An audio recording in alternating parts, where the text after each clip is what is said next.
தவம் இருப்பது பிறவா நிலை அடையவும் குடும்பத்தில் ஆனந்தமாக வாழவும் தான்.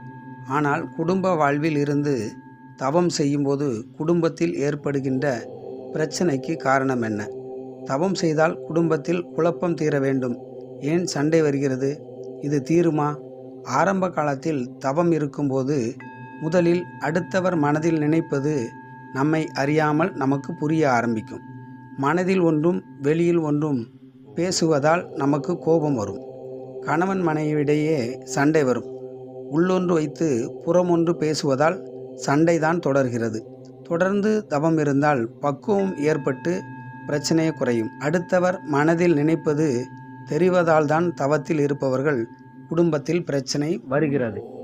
உலகம் மாயை என்பது புரிந்து உறவுகள் பற்றிய தெளிவு ஏற்பட்டு பக்குவம் தோன்றும். தவம் செய்வதால் குடும்பத்தில் எந்த பிரச்சனையும் வராது. குரு வழிகாட்டலில் தவத்தை அதிகப்படுத்தினால் துன்பமில்லா வாழ்க்கை அமையும்.